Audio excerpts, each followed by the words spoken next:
Good morning guys. कैसे हैं आप लोग? आशा करता हूं कि आप लोग बहुत अच्छे होंगे। आज हम लोग डिस्कस करेंगे सम ट्रांजेक्शन्स जो इन्वॉल्व रहता है अकाउंट से एंड अकाउंट्स टाइप से। तो हम देख लेते हैं आज transactions. First of all initial capital 2 lakh रुपए, ये इन्वॉल्व रहता है accounts, capital accounts and cash account से। एंड अकाउंट्स टाइप में जाता है ये personal account and real account.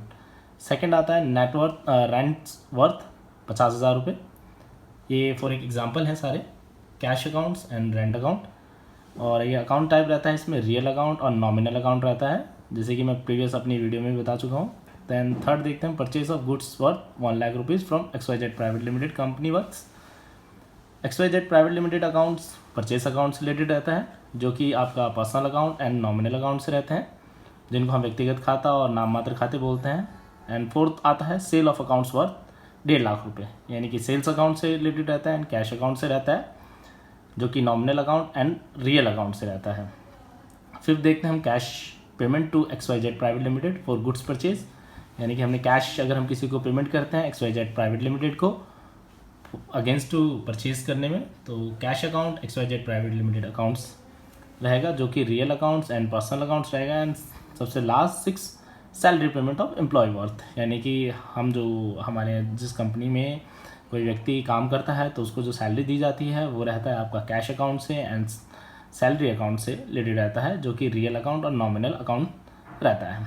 इस तरह से हम देख सकते हैं कि ये जो 6 ट्रांजेक्शन्स हैं ये एक एग्जांपल हैं, जो कि आपका ट्रांजेक्शन के जो मूड है वो इन्वॉल्व अकाउंट कौन से अकाउंट्स में इन्वॉल्व रहता है और अकाउंट्स टाइप किस अकाउंट्स को वो हिट करता है।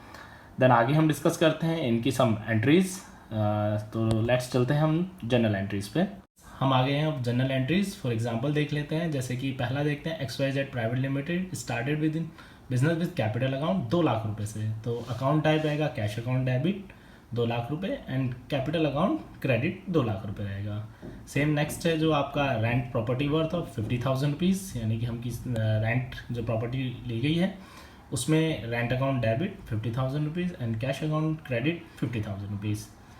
Bye goods worth of 1 lakh from XYZ private limited on credit, इसमें रहेगा, यानी कि बायस गुड मतलब कि जो माल खरीदा, थर्ड एंट्री थी purchase account debit to credit account. Then fourth आता है आपका सेल्स गुड्स वर्थ 1.5 लाख रुपये से, तो आएगा कैश अकाउंट डेबिट 1.5 लाख रुपये to sales account credit 1.5 lakh रुपये। देन नेक्स्ट चलते हैं।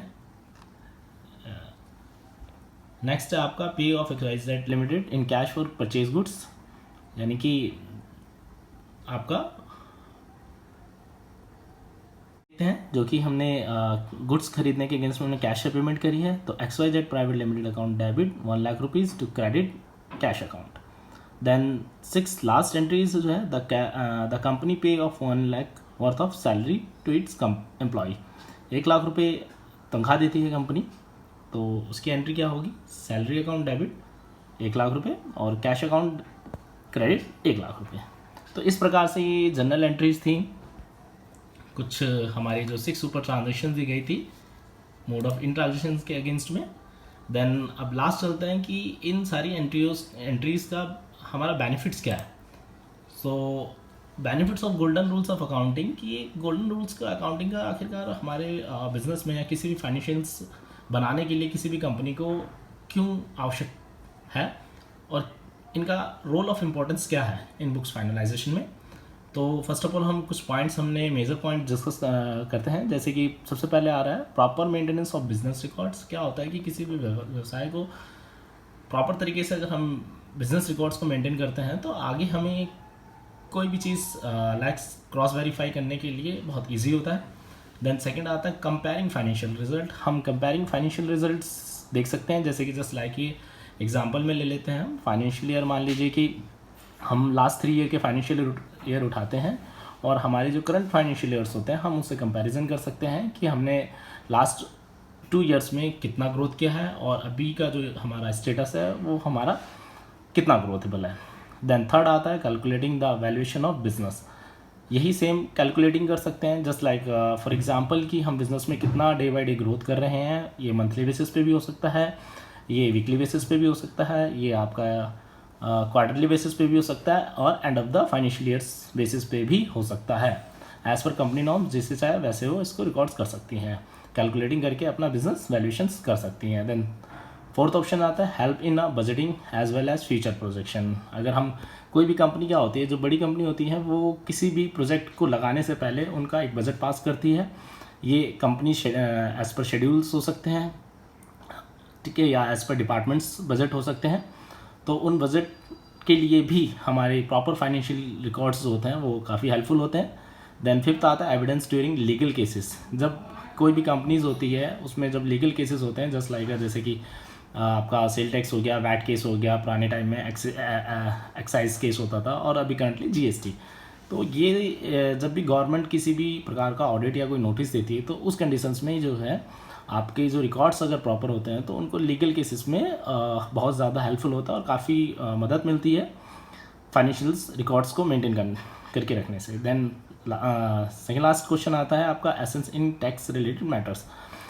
एसेंस इन टैक्स रिलेटेड मैटर्स ये होता है कि जैसे कि मान लीजिए कि आपका जब भी हम कोई टैक्स बनाते हैं, टैक्स ऑडिट चलता है हमारा, तो उसके दौरान ये देखा जाता है कि आप किस तरह से, क्या कहते हैं, हमने क्रेडिट किया है और उसका क्लेम कितना किया है और कितना एक्चुअल बन रहा है as per government norms, as per government rate and policies. Then उसमें भी काफ़ी हेल्पफुल होता है। देन लास्ट ऑप्शन आता है help compile with regulatory authorities. Regulatory authorities जो होती हैं, जो गवर्नमेंट अथॉरिटीज़ हो सकती हैं, जो कि आपकी हेल्प करती हैं एक बिज़नेस को डे बाई डे कंपैरिजन के लिए। तो इस प्रकार हम देख सकते हैं कि कोई भी व्यवसाय में जो गोल्डन रूल्स ऑफ अकाउंटिंग हैं उनकी कितनी ज़्यादा इंपॉर्टेंस है और वो क्यों मेंटेन किया जाता है और इनका क्या रोल रहता है, हमने इन सारे पॉइंट्स में कवर किया। सो एंड ऑफ द इसको हम यहीं ब्रेक लेते हैं and we will be discuss in next chapter. Thank you, bye bye.